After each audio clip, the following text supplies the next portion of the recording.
let's introduce our speaker tonight, who came all the way from Buford, from the Main Street group, and it's Rebecca T.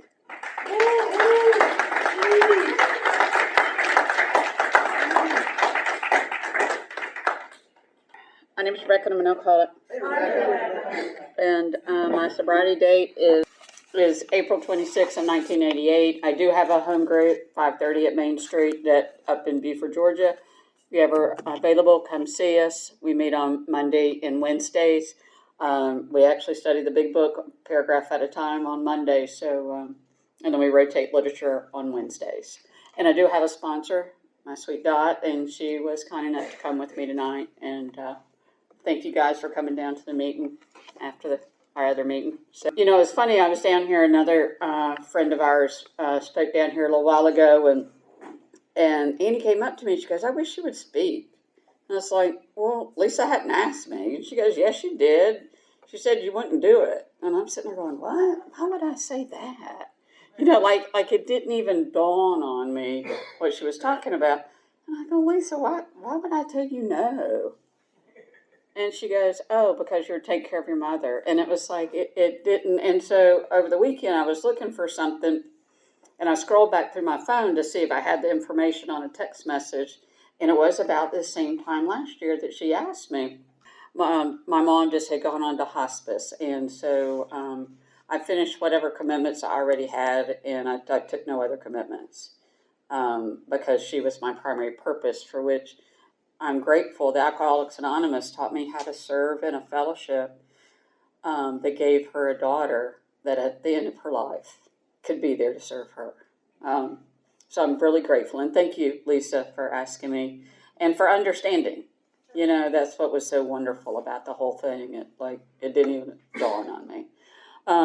Like was read earlier, to share in a general way what I used to be like, what happened, and what I'm like today. And I would have never have thought that I would still be here. Like I don't even know, you know, it was kind of like what happened. And it still amazes me today. I grew up out in Stone Mountain on the Gwinnett County side, and very rural back then in the early 60s. You know, I had two parents. I have a brother. And we kind of lived just a garden variety life. I mean, you know, my dad worked downtown. My mom was a stay-at-home mom. And, you know, we went to church. We had responsibilities at church. And, that's how I was brought up. You know, you respect your elders. Back then, you know, you called them by their last name. And ironically, my fifth grade teacher, she went to church with my best friend's parents. And so when her dad passed away, she was there at the service. And it's like, Mrs. Dobbs, you know, like I was so excited to see her.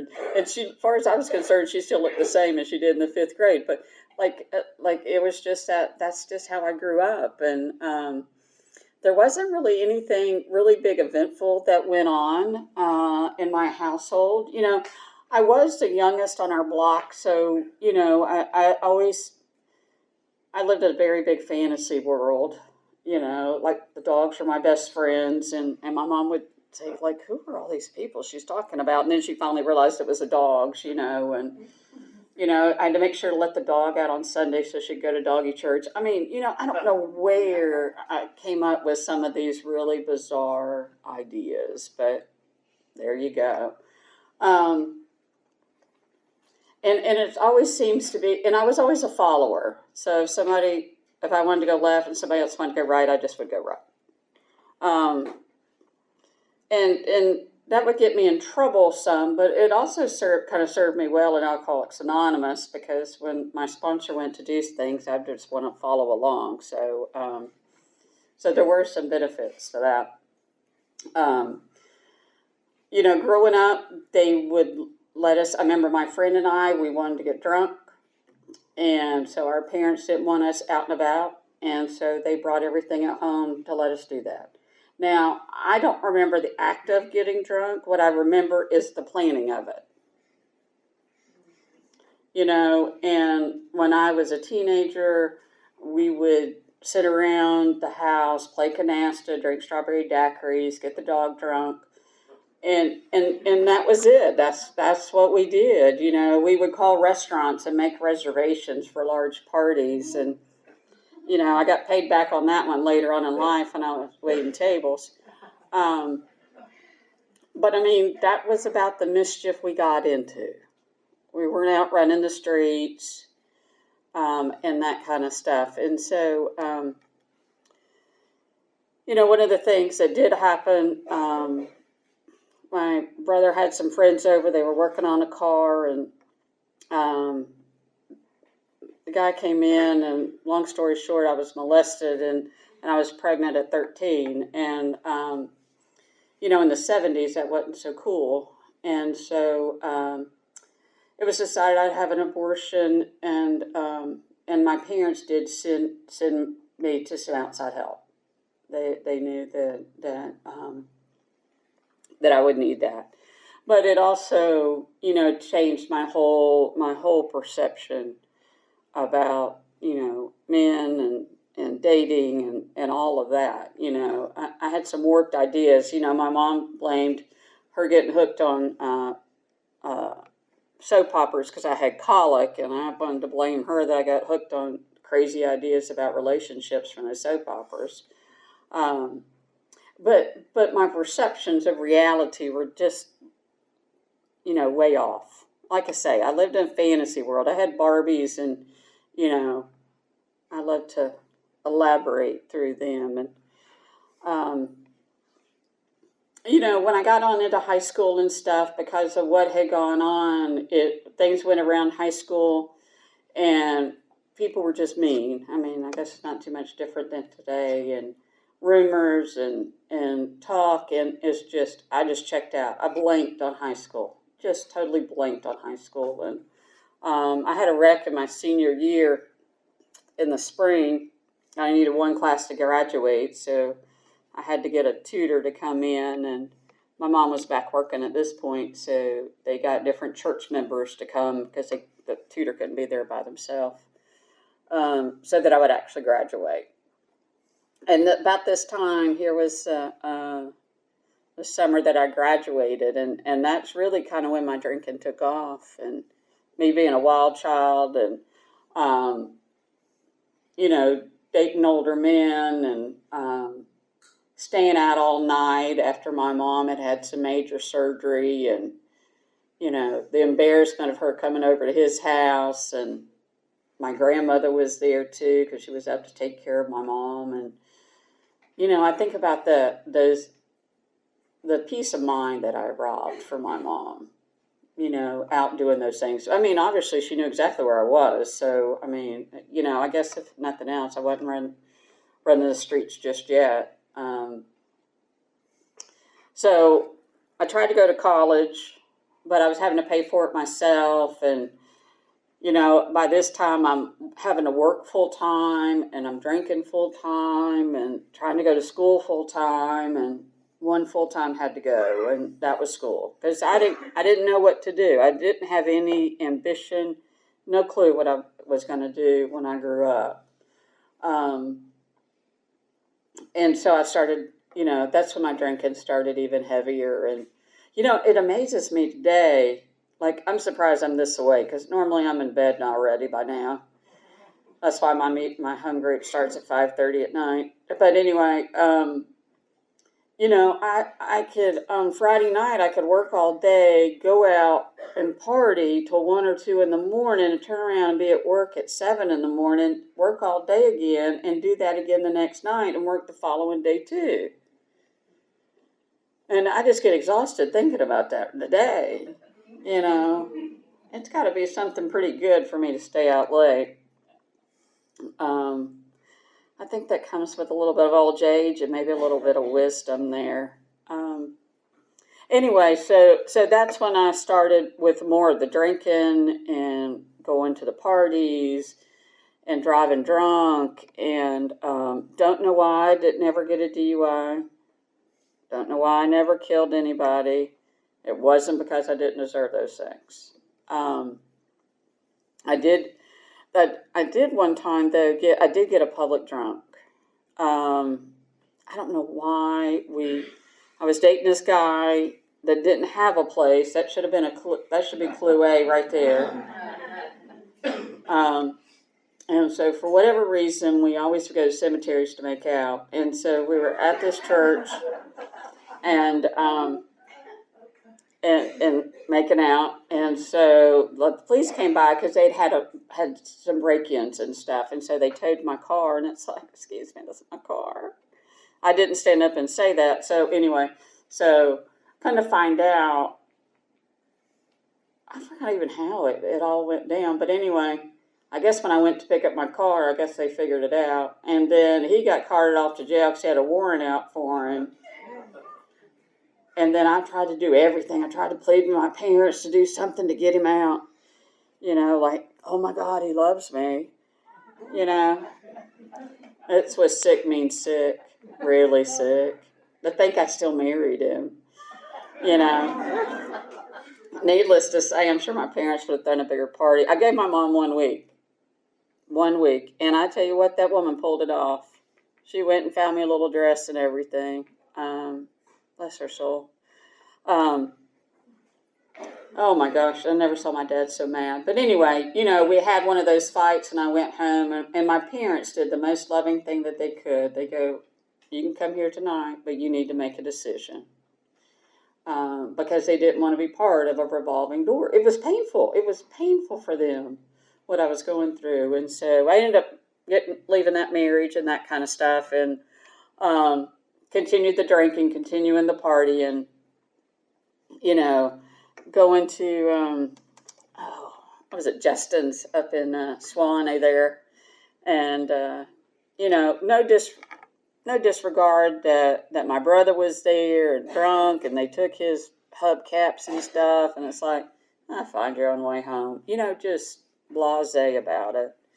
And then I met my late husband, George, working at a hotel. Matter of fact, y'all know the one at 285 and 85, the round one. It used to be the Presidential Hotel. And so he was a bartender, and I worked the front desk, and he would come up and call me sweetheart and darling. And if he was here today, he'd be doing that anyway. I just thought it was special for me. And so there again, it was also sick meets sick because we were both drinking, and he was actually even staying in a hotel room, and I thought, well, how cool is that? He's got his own speakers and everything, and I forgot what kind of lame excuse he gave me. He gave me some lame excuse about it. Oh, my gosh. I just get amazed. But, once again, my mom pulled off a nice wedding. And so, but really, truly, even though we were drinking and crazy and that kind of stuff, that man really loved me. And I know that today. And, his mom, I wasn't too sure about how much his mom liked me or not. There wasn't big signs. And later to come to find out, it was just nothing more than that alcoholism. It was nothing more about our drinking and that kind of stuff and the craziness. And Georgia had a DUI, so I wasn't allowed to drink until we got home. But I was one that once I started, I couldn't stop. And I remember getting with somebody and making amends to him, and he goes, "Oh, I just thought you were tired." I was like, "Really? No, I passed out." And like I would invite somebody from the hotel that, so this couple living in the hotel, "Come on up. I'll fix you a nice home-cooked meal," and put a smoke, the roast was out on the smoker and that kind of stuff. Well, I made the mistake of starting drinking. And we kept the tequila in a pantry, and so every time I walked past that pantry, I had to have more. It was amazing how often I'd go in that kitchen. So I'd always have these big plans, and I'd never know what was going to happen. I would never know till the next day what I did or didn't do. And, that was just our lives. That was it, long and short. And I wore those extended wear contacts, and I had scratched my eye, and so I thought it was bad enough, so I went to the hospital. Now, we're like waiting tables, and we're making ends meet, but not much more left over. And, newlyweds, and scratched the eye. And so I went to the emergency room, and it's like, crap, now we got all these bills. But all they did was give me Neosporin for my eye. Well, we lived in a trailer, and I'd gone underneath it for something. I don't remember what it was. And I hit the beam underneath it so hard that I knocked one of those contacts out. And I was so excited because I found it on the dirt, And I went back to work, with like 2 black eyes here, and, which doesn't look good waiting tables. But, and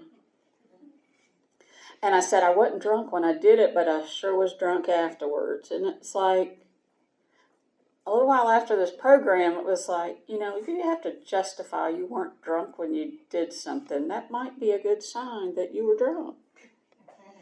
And so what happened was I actually did that again, was I scratched the eye again. And I thought, well, okay, we're going to be smart this time. We are not going to go to the hospital. We're just going to go to the doctor's office, because last time they just gave me Neosporin, so that's probably what they're going to do again. And why not do that? And so George was going to work. I said, just drop me off. Oh, my grandmother or my mom will come. Like I'm just going to impose on anybody. They're just going to drop everything to take care of me. And so I went to the doctor, and he took one look at my eye, and he sent me straight down to the ophthalmologist. And I was like, what the world? And so he took one look at my eye, and he sent me straight to the hospital. Now I call up George, that's at work. So picture a dark night like tonight, nice and foggy. And I tell George what's going on. I'm going to the hospital and stuff. And then I call up my mom, just bawling. And I forgot what was needed at the house. Something was needed from the house. And so my mom tracked all the way up to the house to get it. But I don't think she had a key or something. I don't know. Either way, I just put everybody drop everything because I need something.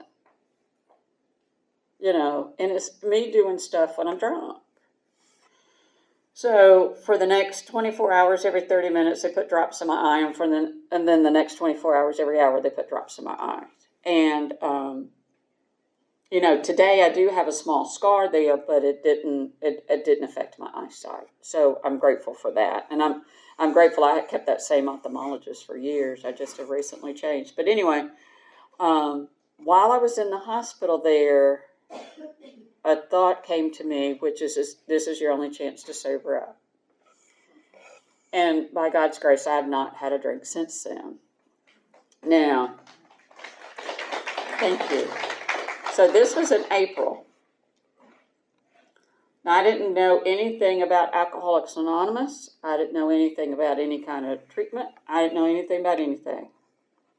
So imagine me walking around my house saying, look at me, look how cool I am. I can stop drinking. Why can't you?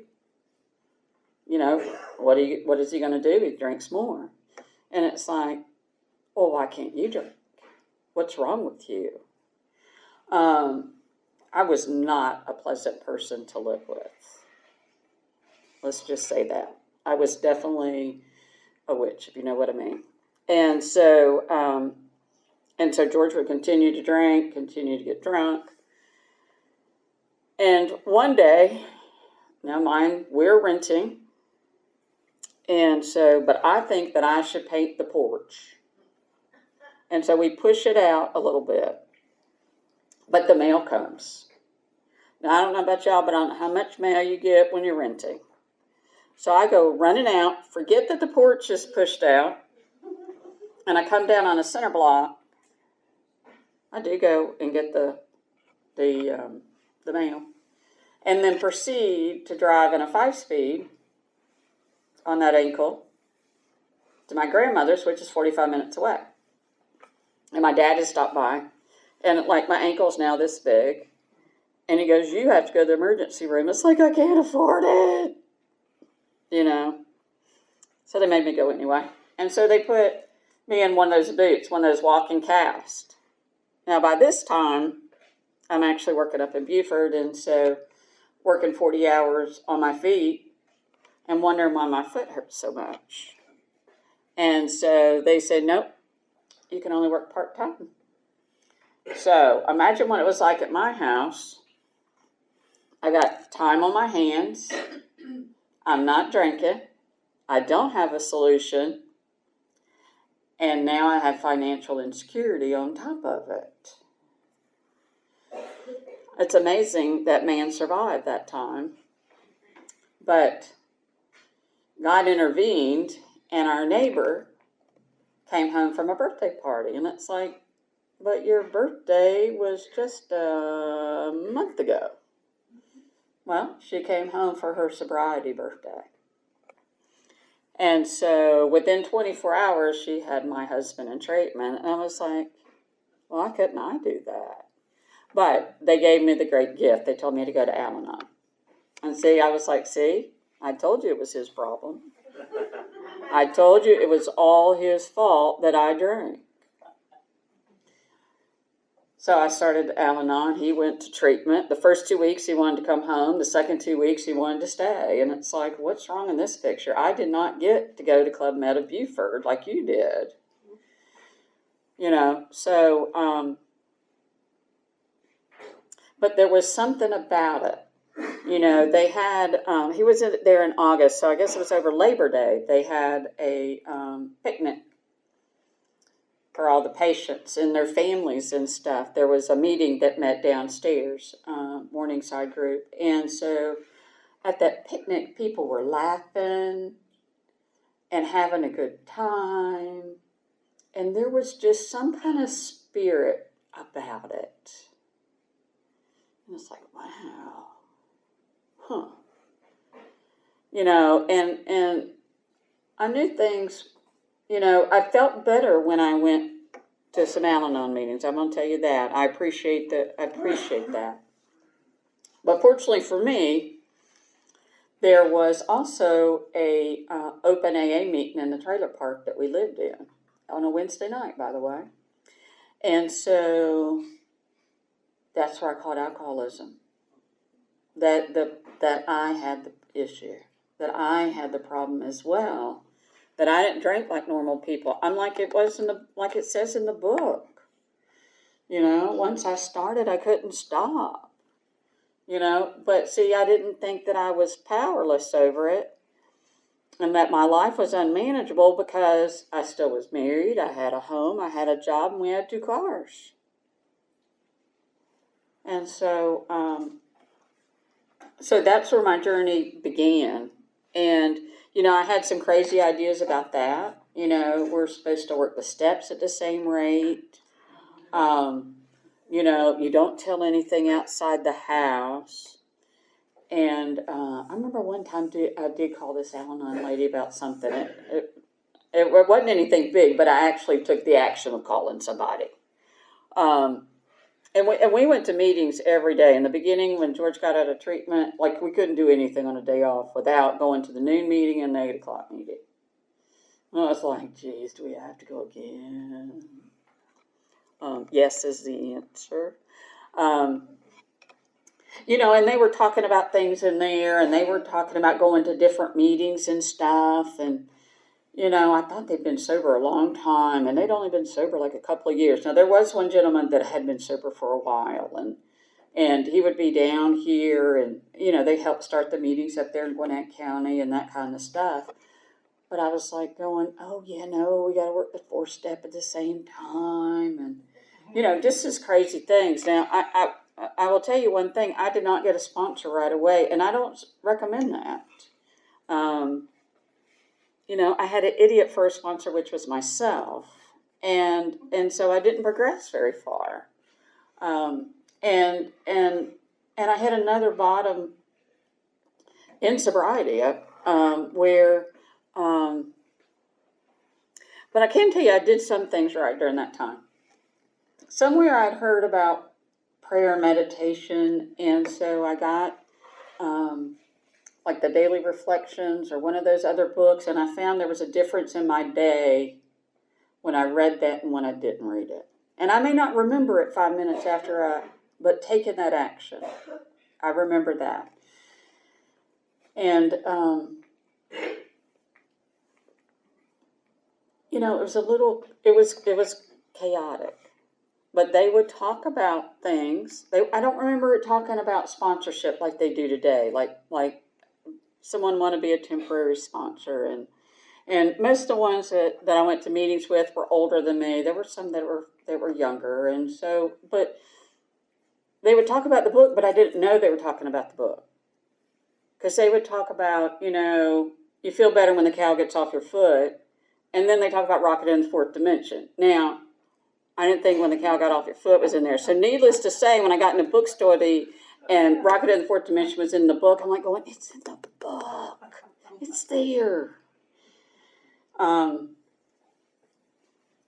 I went to a workshop, and I would go to this workshop 2 or 3 times a year. It was a women's retreat, and I'd always go to the 4-step. And the 4-step would just never make any sense to me whatsoever. Well, if you haven't worked 1, 2, and 3 with a sponsor, no wonder 4 doesn't make sense. And so I finally got desperate, and I asked this lady to be my sponsor, and she goes, okay, but you need to go to the step meeting in Norcross. And so I said, okay. You know, now I work in Alpharetta, and I need to get Norcross. Now, this was back, I just had started. It was in 96. So I'm not saying traffic wasn't bad, but it didn't seem as bad as it is today. But and so I would go. I would every Tuesday. That meeting was on Tuesday. And when I got there, then it's like you have to have a home group. And you need to go to big book study and a step meeting. It's like, wow. Oh, and don't forget you have to go to group conscience too. Oh, and you do need to have a service commitment. I'm like, going, who are these people? What are they talking about? And so, I mean, it scared me. It did. I wasn't going to say no because, you know, they'll kick me out. You know, I thought when I got there that they would think that I was a fraud because I'd been sober a while, but I hadn't done the steps and I didn't have a sponsor. And I thought for sure they would kick me out. And then they were going to be grading homework afterwards. You know, I just had some really worked ideas. But I kept going to that meeting and working through the steps. And that lady that I asked, she quit coming. And so, of course, the most appropriate person to ask would be her sponsor. And so I did that. And so I went through a couple of rounds of the steps with her. And the second time, her dad was sick.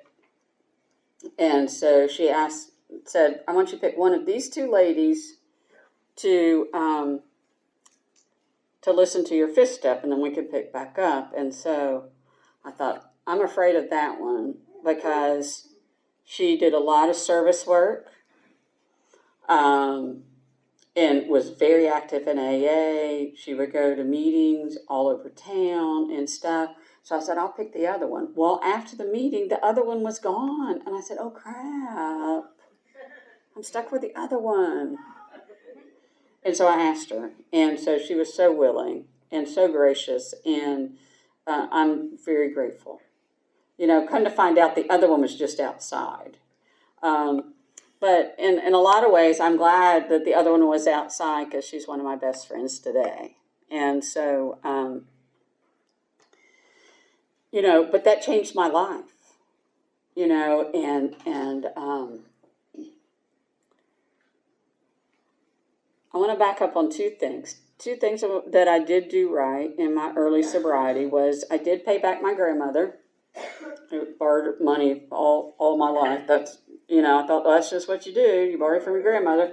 I got taught that by my parents. Anyway, you know, and I was able to pay her back, and I was able to go and visit her just to visit her. And, you know, when she passed, we were square.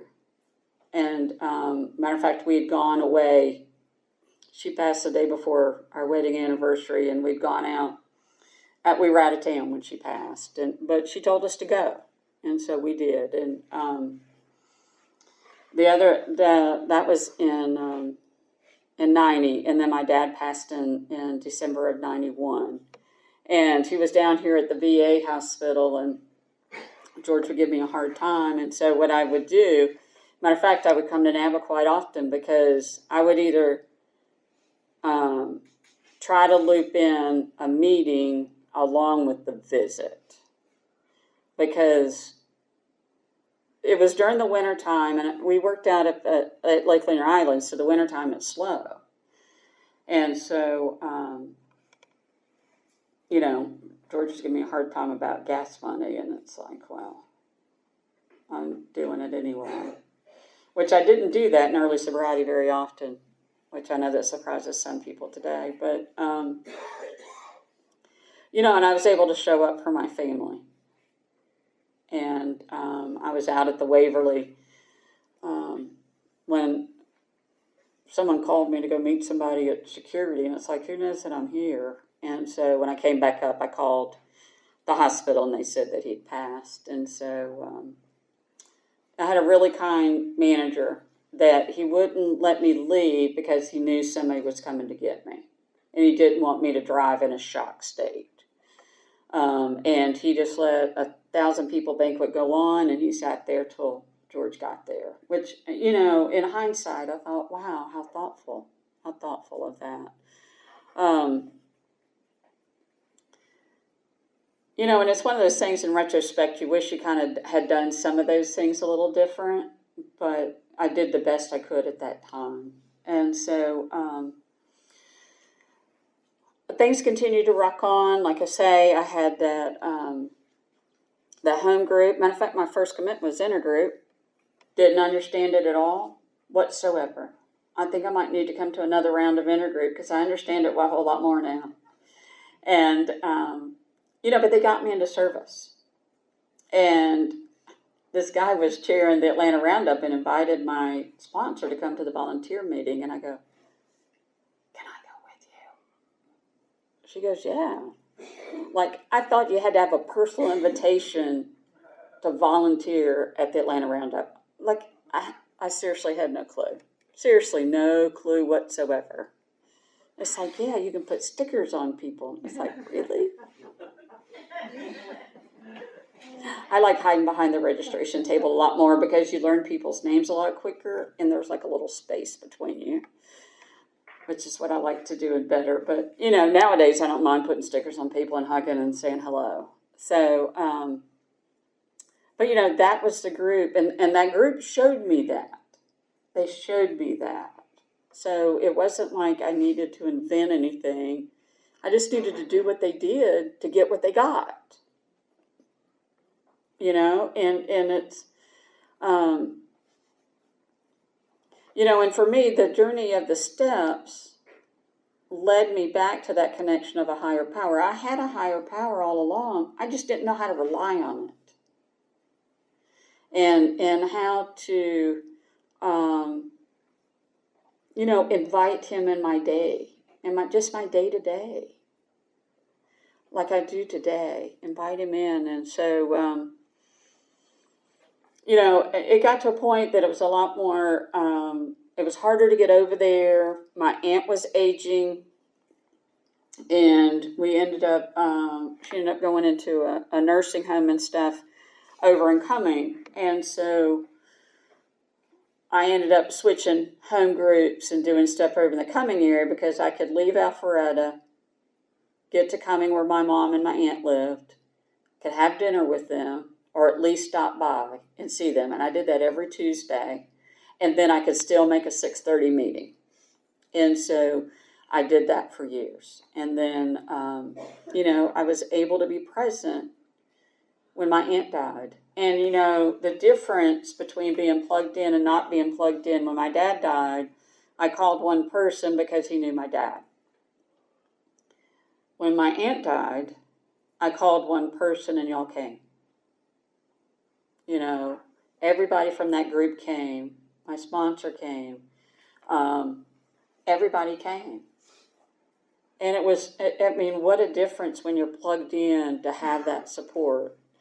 And so I continued on with service work. That best friend of mine, she was working, she just had moved back from Wisconsin. Why she ever moved? But anyway, so that's her story. But anyway, she worked in Alpharetta. I worked in Alpharetta. She lived in North Cumming. I lived in Beaufort, but we needed a meeting. And so we started a meeting there in Cumming. And she could commit to Thursday nights, and I committed to Tuesday night. And that meeting is still there today, not because of us, but it was something that we needed, and we made sure to get out of the literature.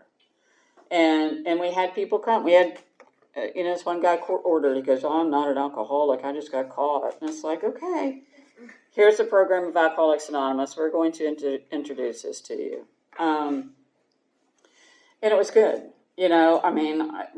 Once I got going to meetings that were in the literature, I find myself to read it more.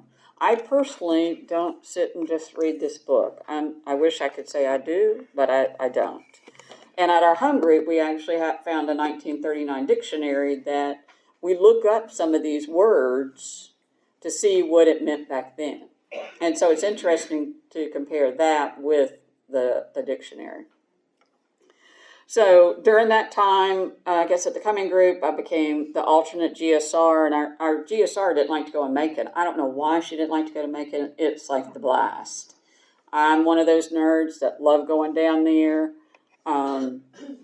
It's very much a part of our program. All of service is, but, doing that level of service, carrying to see how the process of things go through all of the conference and all of that is quite fascinating. And so I did have the pleasure of serving Area 16 on Panel 64 for our General Service Conference, and for that I'm so grateful. During that time, that was after my husband passed away in June of 2010, and he had had a stroke and passed in 5 days. And there again, y'all were there. I called, when I got the message that he had had a stroke, they asked me not to drive and not to rush because they were moving him to ICU. So I'd been out and about doing things, and so I called a neighbor, and they didn't answer. And so I thought, okay, I'm going to take a quick rinse, change clothes. I tried the neighbor again. They didn't answer. I tried a friend. They didn't answer. The neighbor called right back, told him what was going on. He was over there in 2 seconds.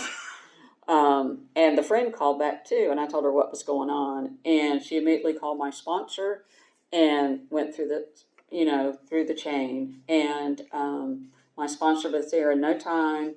The whole, quite a few of the ladies that I sponsor, friends, they all showed up. And I called the family. It was Father's Day.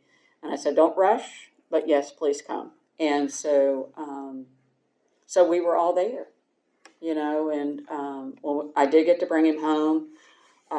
And so they made sure that there was food there, that there was nothing that I needed, nothing I had to think about, nothing. My brother and a couple of friends of my husband's went to the house to get it ready for him to come home. And y'all just picked up and loved. Y'all picked up and loved on my sister-in-law that had no idea. And my other sister-in-law that did know about Alcoholics Anonymous was still floored the way that y'all showed up. And y'all didn't show up just for me. Y'all showed up for my entire family. And so, and so it was after that I was elected as delegate. And that kept me very busy, which is probably smart. God knew that I wouldn't know how to, this brain of mine to start thinking about other men and that kind of stuff and dating, and every once in a while one of those would sneak in, so I got to entertain my sponsor with that, which she deeply appreciated, that entertainment there. And so, but she kept saying, when it's time, it's time. When it's time, it's time. And so like I say, I was way too busy at Delegate to even think about that. And my mom started harassing me about 5 years afterwards. And I said, no, somewhere in this keen alcoholic mind of mine, I did have a rule that I had to wait at least 5 years. I don't know where I heard that from, where I made that up from. But thank God, serving Area 16 is an 8-year commitment. So I was very busy, which was good. But I did meet a nice young man, actually 7 years ago, which is hard to believe. And so that we've been together since then. And so, and he's not one of us, but he just has a kind spirit and a kind heart and a real gentleman. So, like I said, this time last year, my mom went under hospice care, and she had the best hospice nurse, and the best nurses, and I couldn't ask for a better time. And so, due to the pandemic, I now work remote, and so I was able to set up an office in her spare room and take over her other bedroom. And so I would go over there Sunday nights and come home on Thursday nights. And that's what I did from January to March 22nd of last year. And I'm grateful. I'm grateful that y'all taught me how to serve in Alcoholics Anonymous, and then I could take it home. And that's the whole point. I would think, oh, I'm being so good at an AA meeting, and now I got to be good at home too. Now I don't think about it being good or bad. It's like what it says in the book. I've had a personality change, and this is who I want to be. I want to serve God. I want to serve His children. And I can only do that if I'm continuing to be in meetings, have commitments, and really dive in this literature. I hooked up with this women's group during the pandemic to Zoom, and they let me Zoom while I work. And they've continued that even afterwards on Wednesdays. And we're studying the 12 and 12, a paragraph at a time, which I'd never done before. And we're just now finishing step 7, and it's taken us 2 years to get here. I think maybe we're working on a 3rd. But anyway, we're not rushing. And I need that. It's amazing the words that they put in the book that I didn't even know were there or forgot that they were there. And so that's what I do today. And it's my job, but that's what I do. I serve others at my job. And so I try to practice these principles in all of my affairs. Am I perfect? No. Do I get frustrated and irritated and all of that? Of course I do. But, way back to when I learned the difference of when I do those readings in the morning, and I do them consistently, how my day is. Do I have good days and bad days about my mom? Absolutely. Do I have any regrets? I do not. And that is what's such a peace of mind that I learned here that I can do for others. And that's what I continue to do. I'm getting ready to celebrate 27 years of my job. I mean, my mom goes, hey, go here. They're hiring a bunch of people. They'll take a chance on you. And I didn't take offense to it, and I went and did it. My life is way beyond anything I would have ever imagined when I got here. I definitely would have shortchanged myself if I'd made a list. The gifts are endless. So if you're new, keep coming back. It does work. You don't have to get multiple white chips. If you do, you do. But the deal is, try it. Just try it. And I'm grateful. Thank you again, Lisa, for asking me to do this.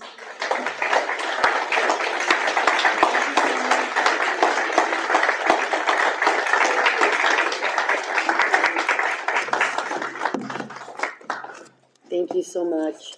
It was an awesome story. And Derek is going to come and hand out the chips.